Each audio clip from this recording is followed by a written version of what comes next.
Somerset, September 1815.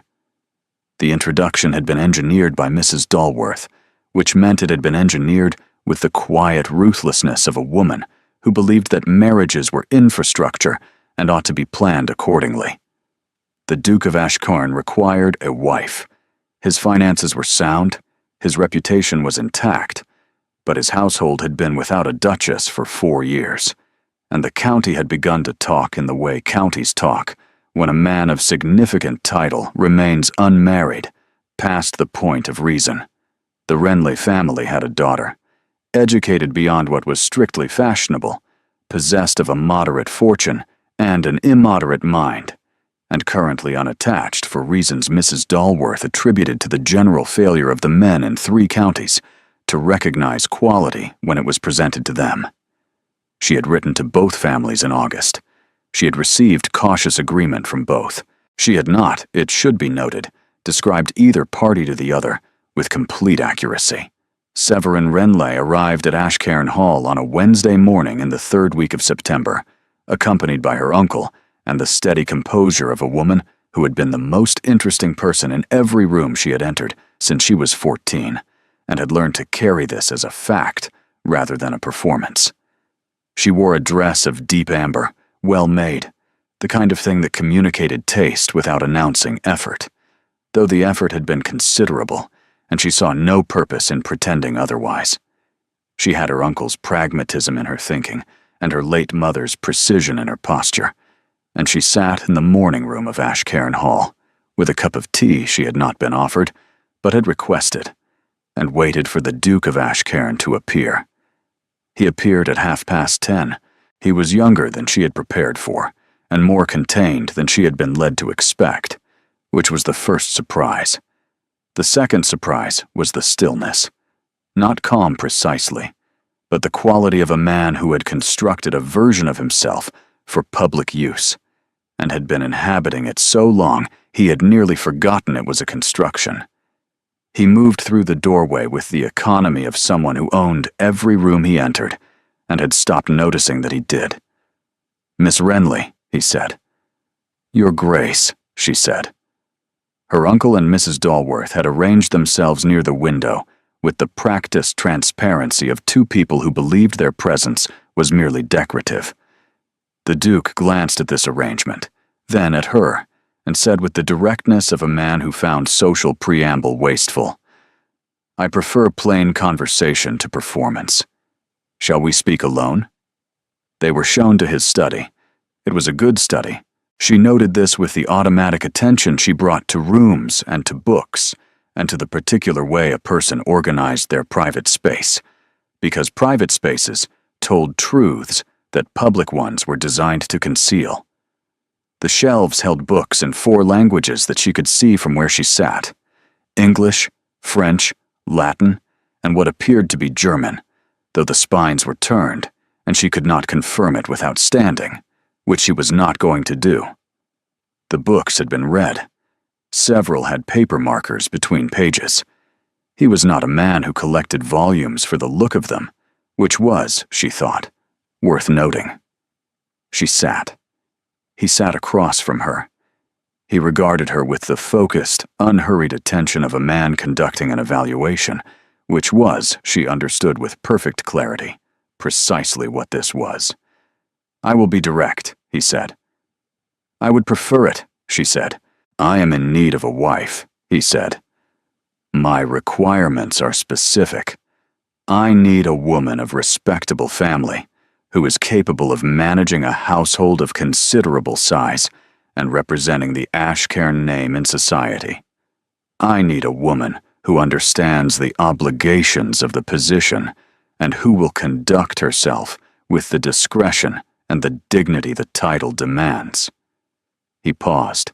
His gaze did not waver.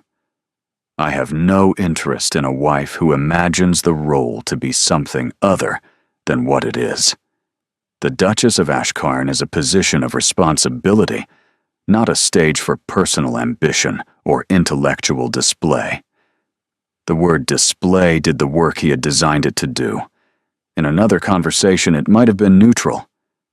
In this one, delivered with his particular pause and his particular gaze, it meant he had been told something about her, and had already decided what it signified. Severin looked at him across the study. She looked at the set of his jaw, and the careful architecture of his stillness, and the way he had chosen, and then reconsidered his phrasing. And she understood, with the precision she brought to all languages, including the unspoken ones, that the weight in his sentence was not about her at all. "You have been disappointed before," she said. Something shifted behind his expression, a door closing. "That is not the subject of this conversation." "It is entirely the subject of this conversation," she said, "though I understand why you would prefer it were not." The silence that followed had texture. She could feel him recalculating, adjusting the assessment he had walked in with, not revising it, not yet, but acknowledging for the first time that the person across from him was not going to fit inside it without alteration. "Mrs. Dalworth mentioned that you have certain accomplishments," he said, and the word accomplishments carried the same freight that display had carried, the dismissal dressed as politeness. "Languages, I believe," she said. "7, Severin said. He looked at her. "I speak 7 languages, Your Grace," she said. "English, French, Italian, German, Portuguese, Latin, and Greek. I read in all 7. I correspond in 5. I have translated diplomatic correspondence for my uncle's trade offices in Lisbon and Hamburg since I was 17, and I have negotiated contracts in 4 of those languages on his behalf since I was 19. She held his gaze. "These are not accomplishments. They are competencies. The distinction matters, and I am surprised that a man with German philosophy on his shelves does not observe it." The Duke of Ashcairn looked at her. He looked at her for a long moment, in which neither of them moved, and the study was very quiet, and the September light came through the tall windows and fell across the desk between them. He said nothing. She had expected argument. She had expected the polished dismissal of a man defending a position he had prepared in advance. She had not expected silence, and the silence told her something the argument would not have. It told her that he had heard her, and that hearing her had cost him something, and that the cost was not something he was willing to let her see. She waited. He did not speak. "Thank you for your candor, Your Grace," she said. She rose. He looked up. The silence broke against her, standing the way water breaks against a stone, and for one unguarded moment, she saw surprise in his face. Genuine surprise. The kind that belongs to a man who has conducted many interviews and has never had the other party end one before he was finished. She did not curtsy. She did not incline her head. She spoke to him in French, one sentence, delivered with the unhurried fluency of a woman who had been thinking in that language since she was 11 and did not require preparation to use it as an instrument. "On ne peut pas évaluer ce que l'on refuse de voir." One cannot assess what one refuses to see. She held the French in the air between them for exactly long enough, and then she turned and left the study and collected her uncle from the morning room with the efficient calm of a woman whose business was concluded, and was in the carriage before Mrs. Dalworth had fully registered that the interview had ended 20 minutes ahead of schedule. Her uncle, who had spent 30 years in international trade and had developed the habit of reading situations the way other men read newspapers, said nothing until they had cleared the Ashcairn gates, and the hall was behind them in the September afternoon. "Well," he said, "he requires a function," Severin said. "He does not require a mind." Her uncle was quiet for a moment. "The man has had difficulties, Severin. Lady Ashcairn was—" "I know what Lady Ashcairn was," she said. "I also know what I am. And I am not a remedy prescribed to treat another woman's diagnosis." Her uncle looked out the window at the Somerset Hills, moving past in the late September light. "What will you do?" She looked at the road ahead.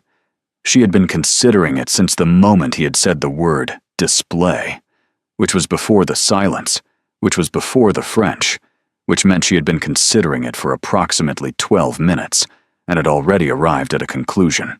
"There is a translation post," she said. "An appointment with the Foreign Office liaison in Bath. The position manages correspondence between the Western trading ports and the diplomatic offices in Lisbon, Hamburg, and Naples. It has been vacant for 3 months because the last holder spoke only French and English and could not manage the Portuguese trade documents." Her uncle turned from the window. "That is a government appointment." "It is a civil appointment attached to the Trade Commission," she said. "It is salaried, it is substantive, and it requires fluency in a minimum of 4 languages. The offices are located on Harford Street in Bath, which is 20 minutes by carriage from Ashcairn Hall."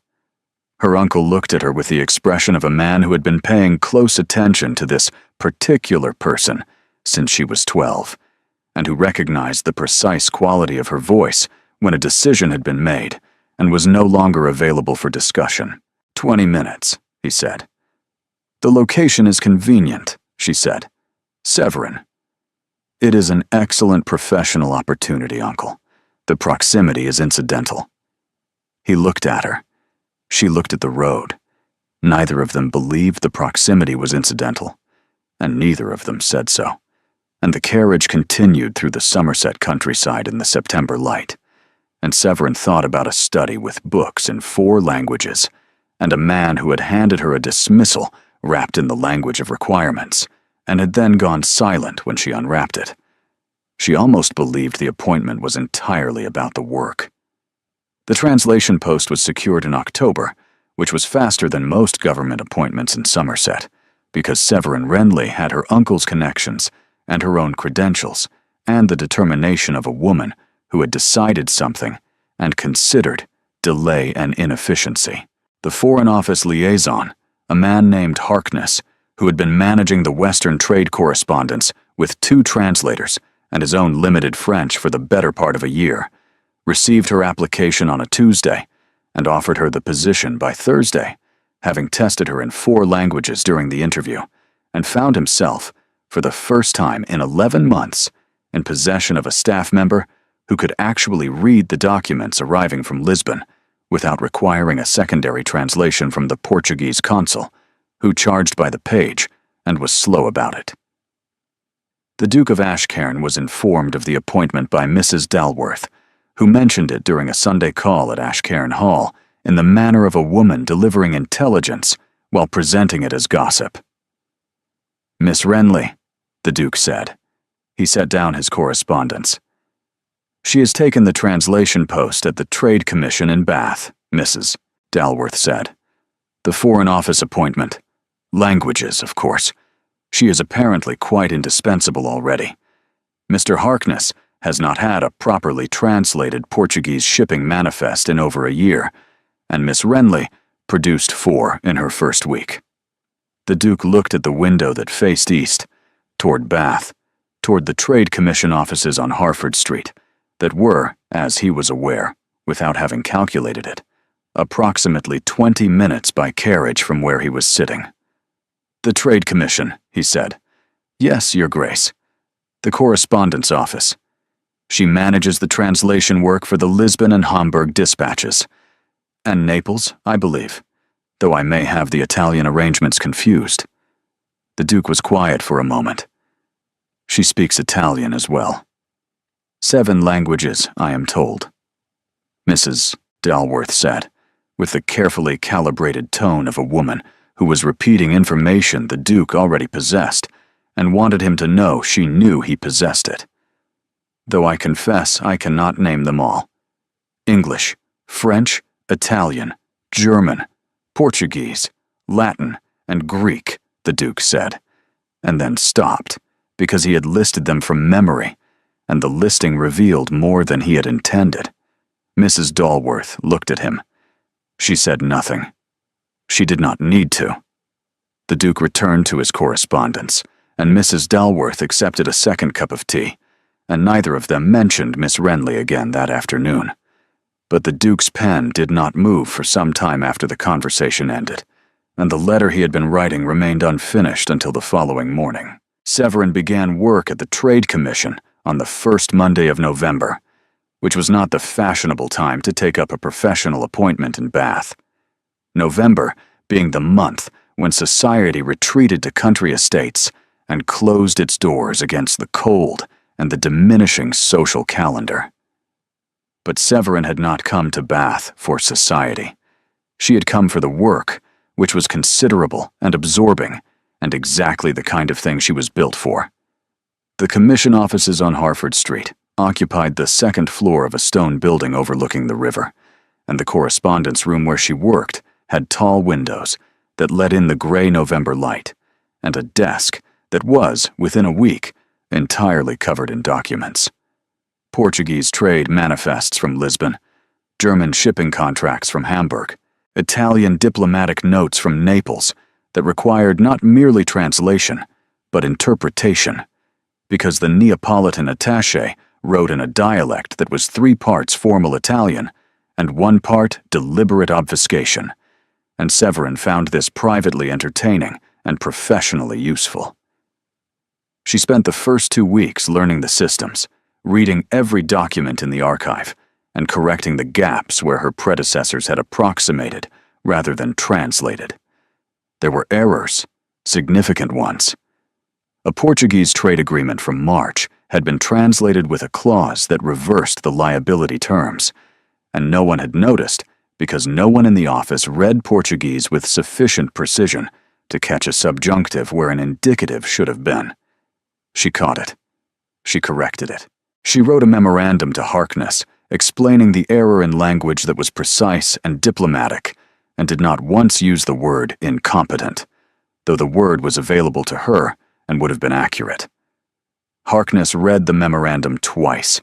He looked at her with the expression of a man who had just discovered that the person he had hired to translate documents was also capable of understanding them. "You found this in the March archive," he said. "I found this and 6 others," she said. "I have prepared corrections for all of them. 3 require letters to the Lisbon office. 2 require amendments to the Hamburg contracts.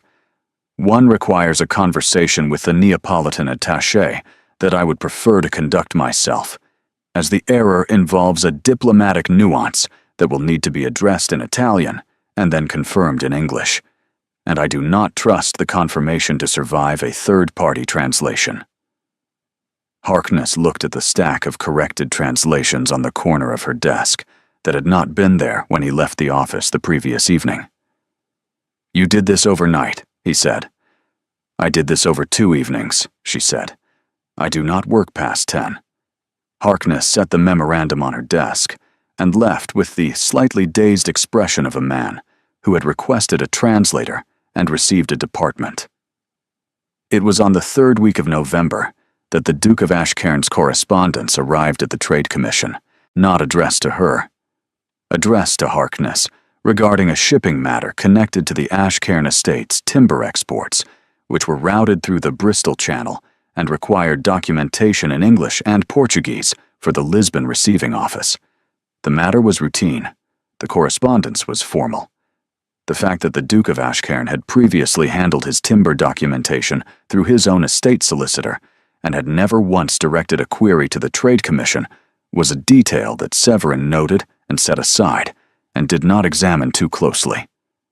Harkness brought the correspondence to her because it involved Portuguese translation, which was her area, and because Harkness had developed in 3 weeks the habit of bringing everything to her, because she was, in his emerging understanding, the person in the office who made things work. She read the Duke's letter. She read it with the professional attention she brought to all correspondence, and then she read it again with a different kind of attention, the kind that noticed that his handwriting was precise and unhurried, and that his phrasing was direct, and that he had used one word, a specific Portuguese trade term, correctly, which meant he had either looked it up or had known it, and either possibility told her something. She translated the relevant documents. She prepared the response for Harkness's signature. She did not add a personal note. She let the work speak, because the work had always been the language she trusted most, and if he was listening, he would hear it. His reply arrived the following Tuesday, faster than Trade Commission correspondence typically moved, again addressed to Harkness, again involving a matter that could have been handled by his estate solicitor. This time, he included a question about the Portuguese tariff schedule that was specific enough to require genuine expertise and general enough to require a detailed written answer. Severin prepared the answer. It was thorough and precise, and 3 pages longer than strictly necessary, because the question opened onto a broader issue of tariff classification that she thought he should understand if he was going to continue exporting timber through the Lisbon route, and she was not going to provide a partial answer to a question that deserved a complete one. Harkness signed the response. He did not ask why the Duke of Ashcairn's routine timber query had received a more comprehensive answer than any other correspondence that month. He had learned in 4 weeks that questioning Severin's professional judgments was both unnecessary and unwise. The Duke's 3rd letter arrived the following week. This one was addressed to Harkness, but the final line read, "Please extend my regards to your Portuguese translator, whose work on the tariff memorandum was exceptional." Severin read this line. She read it once. She set the letter on her desk and looked at the November rain on the Harford Street windows and thought about a man who had told her that the Duchess of Ashcairn was not a stage for intellectual display, and who was now sending compliments through official channels to the woman whose intellect he had dismissed, using the bureaucratic equivalent of a note passed in church. She did not smile. She did not allow herself the satisfaction, not yet. Not while the rain was watching, and the office was full, and the work was waiting. She picked up the next document, a shipping manifest from Hamburg, and translated it with the same precision she brought to everything. And the November afternoon continued, and she thought about the word exceptional and what it meant when a duke used it about a woman he had declined to see clearly. And she found the word interesting, and the thinking useful, and the work, as always, sufficient. The 4th letter did not come through the post. It came in person.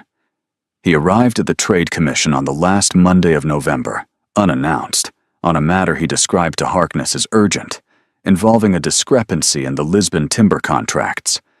Harkness showed him to the correspondence room, which was Severin's room, which was where she was sitting when the door opened, and the Duke of Ashcairn walked through it.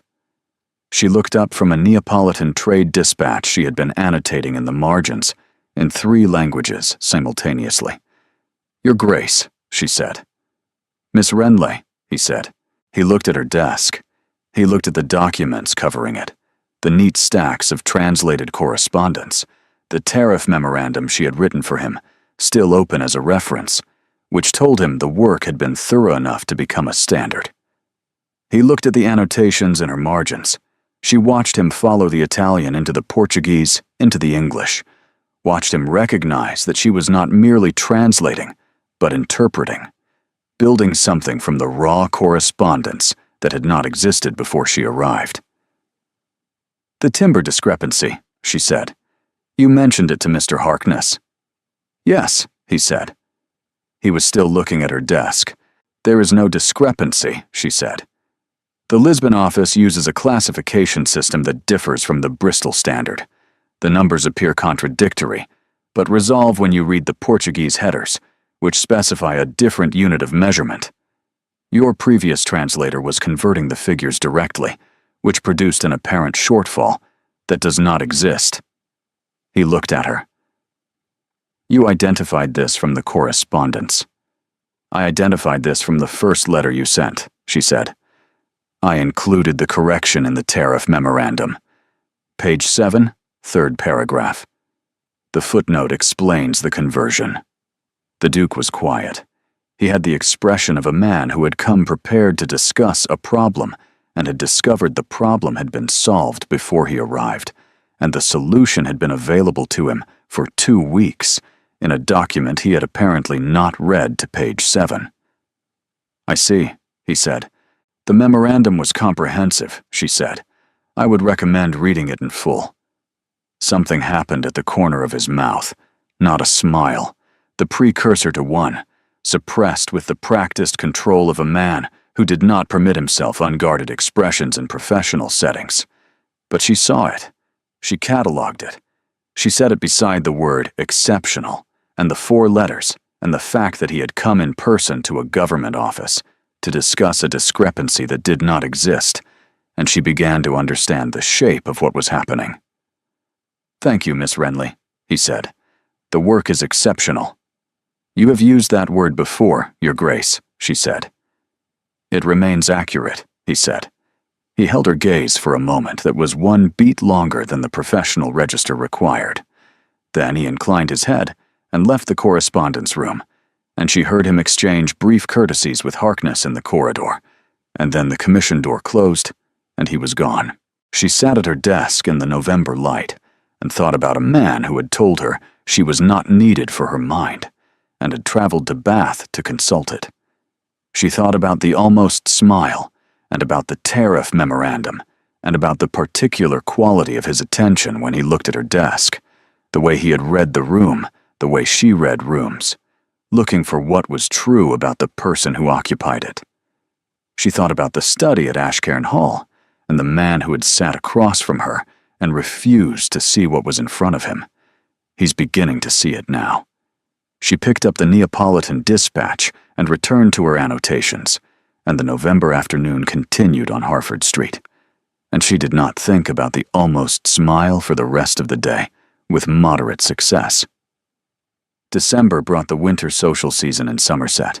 The same families rotated through the same drawing rooms, with the accumulated precision of people who had elevated the ritual to something between tradition and surveillance.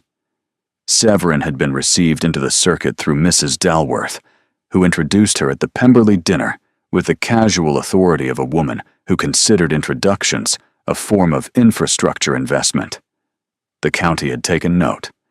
A woman of moderate fortune and no title, working at the Trade Commission, attending county dinners as though she belonged at them. Somerset was not certain what to make of this. It was certain that it was interested. She and the Duke were at the same dinner twice in December. The first was at the Cavendish House, a formal affair for 20, at which they were seated at the same end of the table and spoke exactly once, a brief exchange about the Portuguese tariff revisions that was overheard by Mrs. Cavendish and immediately became the most discussed moment of the evening, not for its content, but for the particular quality of attention the Duke had directed at Miss Renly during it, which 3 women and 1 very observant footman had independently noted. The second dinner was at Ashcairn Hall itself, a winter supper for 16. Severin was seated 4 places from him, between Sir Aldous Crewe, who was 60, and deaf in one ear, and charming about it, and a young clergyman who spent the first course explaining the etymology of 3 English words she already knew the etymology of in 5 languages, and she was too polite to say so. She was aware, throughout the dinner, that the Duke was listening, not to her conversation with Sir Aldous, which was about the Somerset Canal system, and was genuinely interesting, but to her, to the way she managed the table around her, the way she drew Sir Aldous out on the canal question, and redirected the clergyman toward a subject he actually knew something about, the way she moved through the evening with the practiced ease of a woman who understood that a dinner table was a negotiation conducted with cutlery. She knew he was listening because she had developed, over 2 months of correspondence and 2 dinners and 1 visit to her office, a working sense of where his attention was, the way a translator develops a sense for the structure of a language before she can articulate the grammar. She could feel it the way she felt the shift between Portuguese and Italian, a change in register, a redirection of weight. At the end of the Ashcairn dinner, in the entrance hall, while carriages were called and coats were retrieved, Mrs. Dalworth appeared beside her with the quiet inevitability of a woman who had been waiting for precisely this moment. "You managed Sir Aldous beautifully," Mrs. Dalworth said. "Sir Aldous is well informed about canals," Severin said. "Sir Aldous is well informed about canals and entirely uninformed about everything else, which makes him useful at dinner and exhausting at breakfast, Mrs. Dalworth said. She looked across the entrance hall at the Duke, who was saying good night to the last of his guests, with the formal economy of a host whose evening was concluded. "He watches you." "He watches everyone," Severin said. "It is the habit of a man who manages a room." "He manages rooms," Mrs. Dalworth said. "He watches you. The distinction matters." She paused. "I believe you once said something similar to him about the distinction between accomplishments and competencies." Severin looked at her gloves. "I am aware of the history," she said carefully. "Lady Ashcairn." "The history," Mrs. Dalworth said, "is a failure that he has been wearing as armor. Armor can be removed." She paused. "With the right instrument." "Mrs. Dalworth," Severin said, with the composed directness that was her natural register. "I took the translation post as a professional appointment." "Of course you did," Mrs. Dalworth said, with the serenity of a woman who had heard variations of this statement from two different people in the same month and had formed her own conclusions about both. "Good evening, Miss Renly." January brought the coldest weather Somerset had seen in 3 years, and with it, a crisis. The Lisbon Trade Office had sent an urgent dispatch, written in Portuguese with annotations in Italian, regarding a tariff dispute between British trading interests and the Portuguese Customs Authority. A shipment of Somerset wool had been held at the Lisbon docks for 6 weeks over a classification disagreement, and the documentation had been escalating in hostility for a month, and no one in the Western Trade Commission had been able to resolve it, because no one could read the Portuguese legal citations the Customs Authority was using to justify the hold. No one, except Severin. Harkness brought her the dispatch on a Tuesday morning with the expression of a man delivering a problem he had been losing sleep over. She read it in 11 minutes. She identified the legal issue in 14. The Portuguese Customs Authority was citing a tariff code from 1812 that had been superseded by a bilateral amendment in 1814, and the amendment had never been translated into English because the previous translator had not read Portuguese legal documents, and the Lisbon office had not thought to flag the discrepancy because the Lisbon office assumed that London knew what its own trade agreements contained, which was, Severin thought, an optimistic assumption about any government. She drafted a response in Portuguese. She drafted a companion letter in English for Harkness. She drafted a third document, a memorandum to the Foreign Office liaison in London, explaining the broader implications of the tariff misclassification and recommending a systematic review of all Portuguese trade codes adopted since 1812. Harkness read all 3 documents. He set them on his desk and looked at her with the expression she had seen on his face before, the one that meant he was recalibrating his understanding of the person he had hired. "This resolves the wool shipment," he said. "This resolves the wool shipment, prevents the next 3 disputes of the same kind, and establishes a precedent for how the Commission handles Portuguese legal citations going forward," she said. "The memorandum to London is optional, but advisable.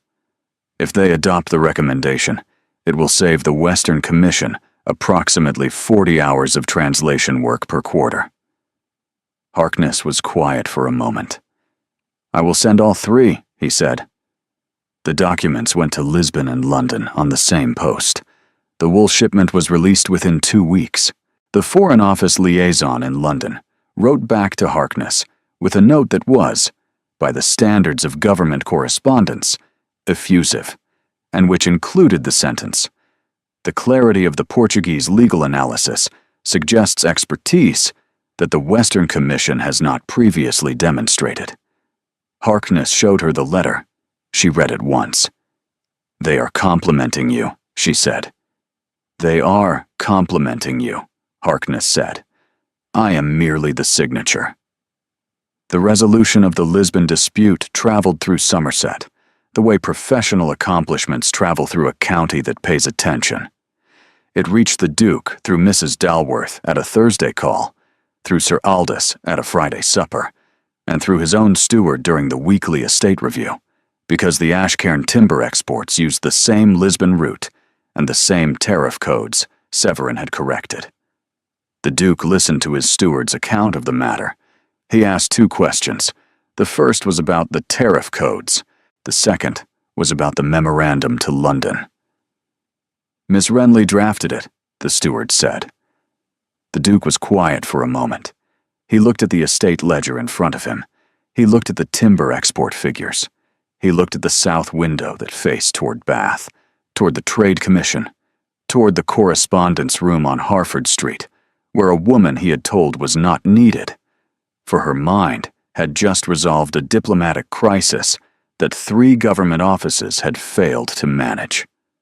"Have the timber documentation reviewed," he said, "against the corrected tariff codes." "Yes, Your Grace. Shall I contact the Trade Commission?" "I will handle it," the Duke said. The winter assembly at the Cavendish House was the largest gathering of the Somerset season. 50 people, the full county, the annual event that served as both social occasion and informal census, a way for the county to confirm who it was and who belonged to it, and who was still under consideration. Severin arrived with Mrs. Dalworth, who had developed the practice of collecting her from the Harford Street rooms before these events, without either of them having formally discussed the arrangement, which was Mrs. Dalworth's preferred method of making things permanent, without the inconvenience of agreement. The Duke was there. He was across the room when she entered, in conversation with Sir Aldous, and 2 men she recognized from the Ashcairn dinner, and he looked up when she arrived, and the quality of his attention was the one she had stopped pretending not to notice. The evening unfolded, as these evenings did. The circuits of the room, the overlapping conversations, the careful social choreography of 50 people managing their reputations in a shared space. She talked about the canal system with the Cavendishes.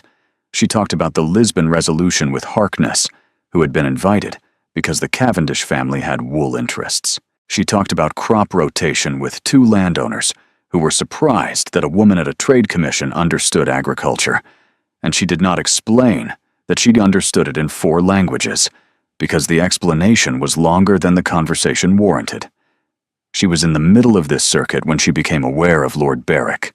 She had noticed him earlier in the evening, a baronet, late 40s, who carried the permanent expression of a man whose opinions had never been tested and whose position had never been questioned. He had been at the Ashcairn dinner in December and at the Cavendish dinner before that. Each time he had watched her from across the room with the particular attention of a man assembling a judgment he intended to deliver when the audience was right. The audience was right now. "Miss Renly," Lord Berwick said, positioning himself at her left during a pause in the conversation. 4 other people were close enough to catch the exchange. He had chosen his moment. "The Lisbon affair," he said with a smile that included the room. "Quite the achievement for the Trade Commission. One hears that the resolution was managed entirely through translated correspondence." He paused. "Remarkable that a woman of, shall we say, linguistic enthusiasm should find herself at the center of a diplomatic matter." She looked at him. The word enthusiasm performed the same function that display had performed in the Duke's study. It was the diminishment dressed as compliment, the reduction of competence to hobby, delivered with a smile and an audience, and the confidence of a man who had never been contradicted by anyone who mattered. "One does wonder," he continued, "whether the Commission's reliance on a single translator, however talented, reflects a strength or a, shall we say, a vulnerability in the system. Expertise is admirable, of course, but institutional dependence on one person's particular skills can suggest a certain fragility in the apparatus." The word fragility carried his real meaning, not the Commission's fragility. Hers.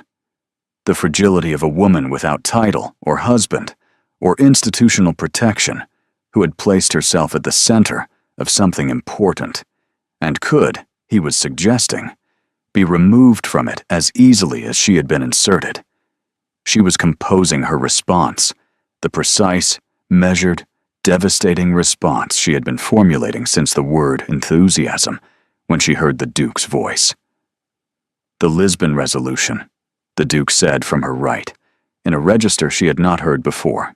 Not the study voice, not the dinner voice, not the correspondence voice, but the one that lived beneath all of them, the one that carried the weight of a title that had been in Somerset since the 16th century, and knew exactly what that weight could do when it was applied. The Lisbon Resolution saved the Western Trade Commission 6 weeks of escalation and prevented a tariff misclassification that would have affected every British export routed through the Portuguese Customs Authority, including the Ashcairn timber contracts. He looked at Lord Berwick with the focused, unhurried attention that she had first encountered in the study, and that was now directed at someone else entirely. The memorandum that accompanied the resolution has been adopted by the Foreign Office as a reference standard for Portuguese trade law. I know this because I received confirmation of it this week in my own correspondence. He paused. The room was very quiet. The system is not fragile, Lord Berwick. The system, for the first time in 3 years, is functioning. I would suggest that anyone familiar with the Commission's output since November would know the difference. Lord Berwick's smile underwent a rapid and visible recalibration. "Of course, I merely—" "The county," the Duke said, with the economy of a man who did not require volume because he had never needed it. "Benefits from expertise applied seriously. I believe we are all agreed on that."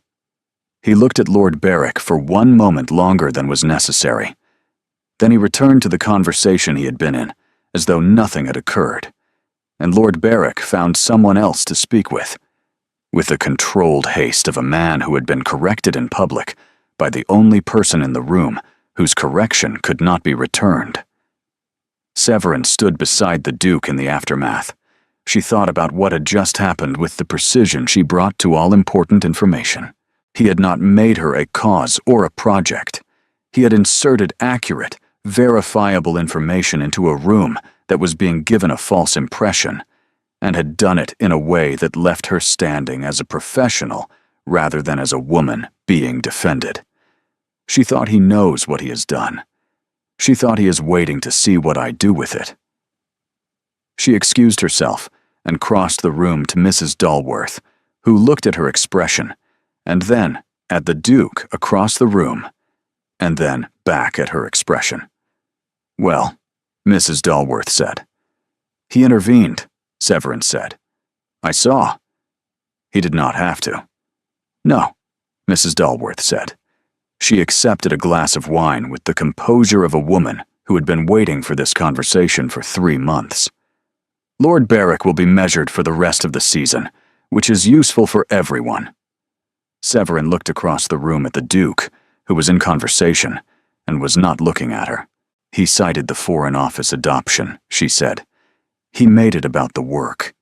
"He made it about the work," Mrs. Dalworth agreed, "so that Berwick had no path forward, so that the room understood the position without requiring a declaration, and so that you were defended without being diminished." She paused. "Which requires a very specific understanding of who you are and what matters to you." Severin held her glass. "He was wrong about me," she said. "In the study." "Yes," Mrs. Dalworth said, "and he has known it for some time." She looked at the Duke across the room. "He is a man who revises slowly but thoroughly. When the revision is complete, it is permanent." Severin thought about the French sentence in the study. "On ne peut pas évaluer ce que l'on refuse de voir. One cannot assess what one refuses to see." She thought about the version of herself who had delivered it, and the version of herself standing in this room 3 months later with a wine glass and a diplomatic resolution, and a county that was beginning to understand what she was. She looked across the room at the Duke. He looked back. Not the assessing attention. The other one. The one she had stopped pretending not to catalogue. She held his gaze for 1 moment, 1 beat longer than the social register required, and then turned back to Mrs. Dalworth and said something about the canal bill, and the assembly continued around them, and neither of them said anything further that evening, and it cost them both considerably. He called at the Trade Commission on a Monday morning, 4 days after the assembly, which was soon enough to mean it had been decided before the assembly ended.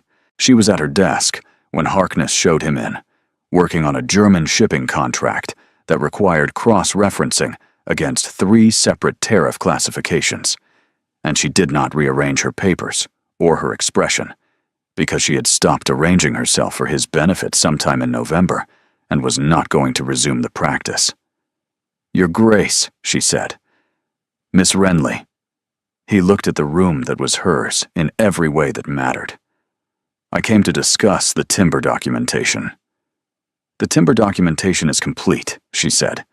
"I sent the corrected filings to your steward last week." "I know," he said. "I have read them, including page 7. Something moved between them. Not the precursor to a smile this time, but the acknowledgement that page 7 had become a reference point, a private language built from a professional exchange, and both of them understood what it meant. "I owe you an explanation," he said. She waited. "In the study," he said. "In September. What I said to you about display and about the role of a duchess was not." He paused. He was looking at the window rather than at her, which was the only sign that this was costing him something. "It was not about you. It was about Lady Ashcairn." "I know," she said. He looked at her.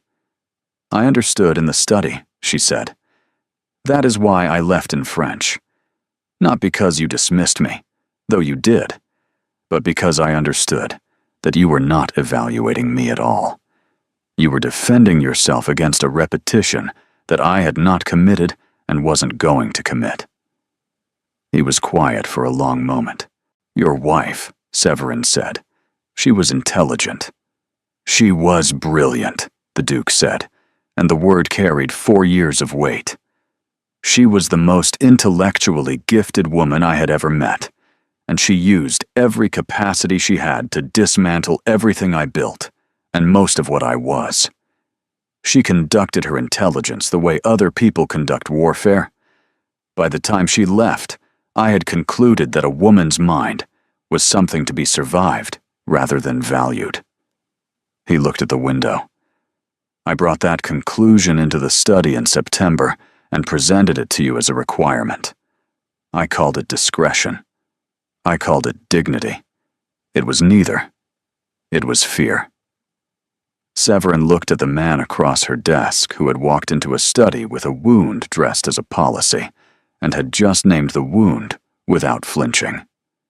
"I am not Lady Ashcairn," she said. "I know," he said. "I have known it since the tariff memorandum." That is a very specific moment to have identified the distinction. "It was a very specific memorandum," he said.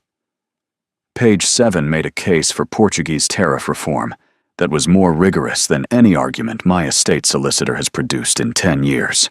It was also clear and useful and offered without performance. That was the distinction. Lady Ashcairn's intelligence was a weapon. Yours is a language. She looked at him. She thought about a man who had spent 4 years wearing his failure as armor, and had just taken the armor off in a government office on Harford Street on a Monday morning. And she thought about what it cost to do that, and what it meant that he had chosen to do it here, at her desk, in her room, where the work was. "The French," she said, "in the study. When I left." "On ne peut pas évaluer ce que l'on refuse de voir," he said. She stared at him. "You remembered it," she said. "I translated it that evening," he said. "My French is adequate for philosophy, but insufficient for insults delivered at speed. I required a dictionary." "You were correct," he said. "I was refusing to see. I have since looked." She held his gaze across the desk covered in German shipping contracts and Portuguese tariff codes, and the accumulated evidence of 3 months of work that had been, she could now admit, never entirely about the work. "And what do you see?" she said. "I see a woman who speaks 7 languages," he said, and who has been speaking an eighth one to me since September, and I've only recently become fluent enough to hear it. The Monday morning continued on Harford Street. The commission offices were quiet. The German contract was on the desk between them, and the window showed the winter sky over Bath, and neither of them moved, and the moment held itself with the precision of a sentence in a language they were both still learning to speak. She did not speak to him in French. She did not speak to him in any of the 7 languages she had catalogued and deployed and used as instruments and as shields and as the evidence of who she was. She spoke to him in the 8th one. "You are not too late," she said. He reached across the desk. He took her hand, the hand that held the pen, the hand that had translated the tariff memorandum and the Lisbon dispatch and the French sentence that had started everything. He held it with the grip of a man who had spent 4 years holding nothing and had decided he was finished with the practice. "Severin," he said. Her name. Not Miss Renly, not the professional register. Her name, spoken in his voice for the first time, and it carried all of September and October and November and December and January in it, and none of it was armor anymore. "William," she said, because she had learned his name from Mrs. Dalworth and had been carrying it since October without using it, and had decided that this was the morning it was needed. He kissed her. It was not hesitant. It had the directness of a man who had spent 4 months revising a position and had arrived at a conclusion he was prepared to act on. She kissed him back with the same precision she brought to contracts and translations and every true thing she had ever decided, and the office was quiet, and the winter morning continued on Harford Street, and none of it required further translation. When they separated, she kept her hand in his. "The timber documentation," she said, "is complete," he said. "I have been thorough this time." "You came to discuss the timber documentation." "I came to discuss the timber documentation," he agreed. "The timber documentation has been discussed." "Has it?" "The relevant matters have been addressed," he said. "I believe we have moved to supplementary items." She looked at him. He looked at her. The corner of his mouth did the thing she had catalogued at the first visit, and was now permitted to acknowledge she had been cataloguing. "You are going to be very difficult to manage," he said. "I have 7 languages," she said. "I am difficult to manage in all of them." "I am aware," he said. "I have been compiling evidence." "Is this a proposal?" "This is a preliminary finding," he said. "Based on extensive correspondence, 1 in-person consultation, 2 dinner observations, 1 public intervention, and a tariff memorandum that I should have read to page 7 considerably sooner than I did. That is a thorough basis for a finding." "I am thorough," he said, "when the subject warrants it." She looked at him. She thought about a man who had walked into a study with a policy built from a wound and had spent 4 months having the policy dismantled by tariff codes and diplomatic dispatches, and a woman who knew what her competencies were and had deployed them from a desk on Harford Street. "The finding is accepted," she said, "pending formal review." "The formal review," he said, "will require a longer conversation than a Monday morning at the Trade Commission allows." "Then you should come to dinner," she said. "Thursday. My room's on Harford Street. I will not serve you tea in the drawing room because I do not have a drawing room. I have a desk and a dining table that seats 4. "Thursday," he said. 7 o'clock. 7 o'clock, she confirmed. He released her hand. He looked at her for one more moment with the full, undefended attention, the one that had nothing of September in it, and then he inclined his head and left, and the commission door closed behind him, and Severin sat at her desk and looked at the German contract and found that she could not read it, which had never happened before, and was, she concluded, an acceptable temporary condition. The engagement was settled by the end of February, which surprised no one who had been paying attention and several people who had not. He had asked formally on a Thursday evening at her Harford Street rooms over a dinner she had cooked herself because she did not have a cook, and did not consider this a deficiency, and she had said yes with the same directness, and they had regarded each other across a table that seated four with the mutual recognition of two people who had arrived at the same conclusion from opposite directions, and were pleased to find the conclusions matched. Her uncle received the news with the quiet satisfaction of a man who had watched his niece take a translation post 20 minutes from a duke's estate, and had understood precisely what she was doing. "The Duke of Ashcairn," he said, the man who had no interest in intellectual display. "He has revised that position considerably," she said.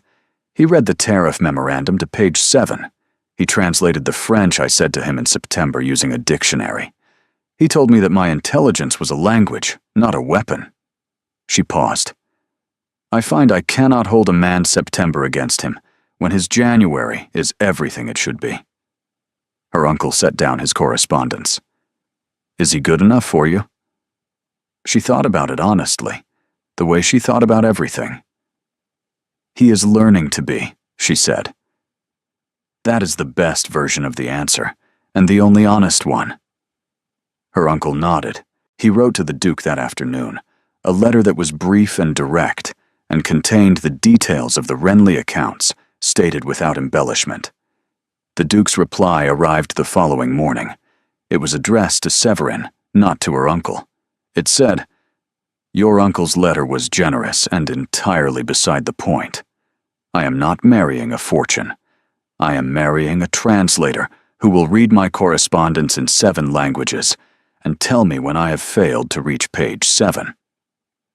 W.W." She read this twice. She put it in the desk drawer where she kept important documents. There were 5 letters from the Duke in that drawer now, beginning with the first timber query that had been addressed to Harkness, and ending with this one, which was addressed to her. And the distance between those 2 addresses was the entire story. Mrs. Dalworth called on Wednesday.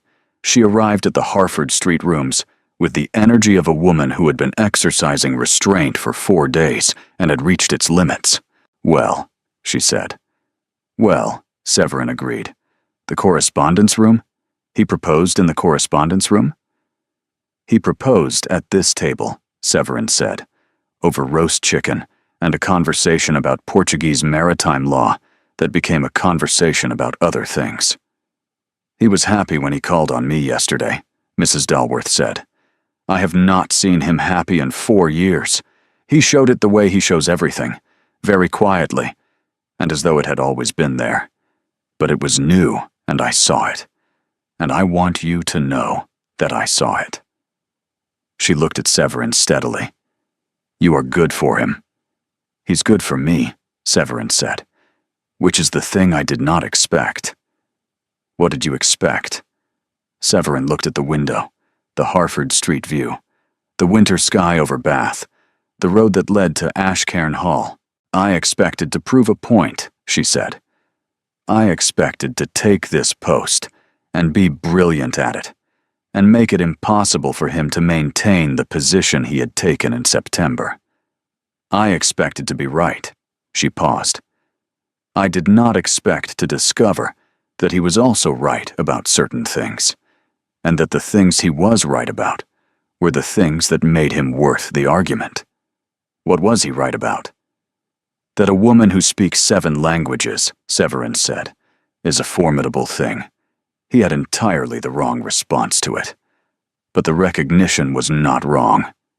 Mrs. Dalworth smiled, not the social smile, the real one, the one that belonged to a woman who had spent 40 years managing Somerset society and occasionally found it genuinely worthwhile. "He is going to discover," Mrs. Dalworth said, "that he has acquired a duchess who will manage his correspondence better than he does." "He has already discovered it," Severin said. "He mentioned it twice during the proposal." "During the proposal." "He described it as a preliminary finding based on extensive evidence. I described the finding as accepted pending formal review. We then discussed the terms." Mrs. Dalworth set down her cup. "He proposed to you using the language of Trade Commission correspondence?" "He proposed to me," Severin said. "In the 8th language. The one we built together. It was the most fluent thing he has ever said to me." Mrs. Dalworth stood with the efficiency of a woman who had received everything she came for. "The engagement dinner," she said. "I will host it. The first week of March. The Cavendishes, the cruise, the county. A full occasion." She paused at the door. "Lord Berwick will be invited." Severin looked at her. "Because," Mrs. Dalworth said, "it is better to have him at the table where he must be gracious than outside it where he will not. And because the sight of Lord Berwick congratulating you on your engagement to the Duke of Ashcairn will be one of the more satisfying things I have witnessed in recent memory, and I am not above enjoying it." Severin looked at her for a moment. "I find I am not above it either," she said. Mrs. Dalworth left. Severin returned to her desk and found that she had been sitting with a Portuguese shipping manifest for 20 minutes without reading a single line, which was unprecedented, and which she attributed to the view from the window, which showed the road to Ashcairn and the February sky and everything she was seeing differently. They were married in April at the church in the village between Bath and Ashcairn, which was geographically convenient and architecturally beautiful, and contained a stone font that had been there since the 13th century, and windows that let in the April light in a way that made the entire building feel like a sentence in a language that did not require translation. She wore deep amber. William had not been surprised. Her uncle had simply nodded when she told him. The county came, 50 people and more beyond them, because the marriage of a duke was an occasion, and the marriage of this duke to this woman was an occasion with the additional quality of a story the county had been following since September. Severin walked in on her uncle's arm and looked at William at the front of the church and thought about the study in September and the man who had told her he had no interest in intellectual display and the French sentence she had given him on her way out of his life. She thought about all the versions of the languages between them. The first, the French exit. "I see what you are refusing to see, and I am leaving you to it." The second, the professional register. The tariff memorandums that had spoken for her when she would not speak for herself. The third, the silence at the assembly, when she had held his gaze one beat longer than required, and the nothing had said everything. The fourth, at her desk, when she had spoken in the 8th language, the one they had built from timber documentation and a memorandum he should have read to page 7. She thought about the 5th version. She had thought about where it would happen and what it would mean. She reached the front of the church.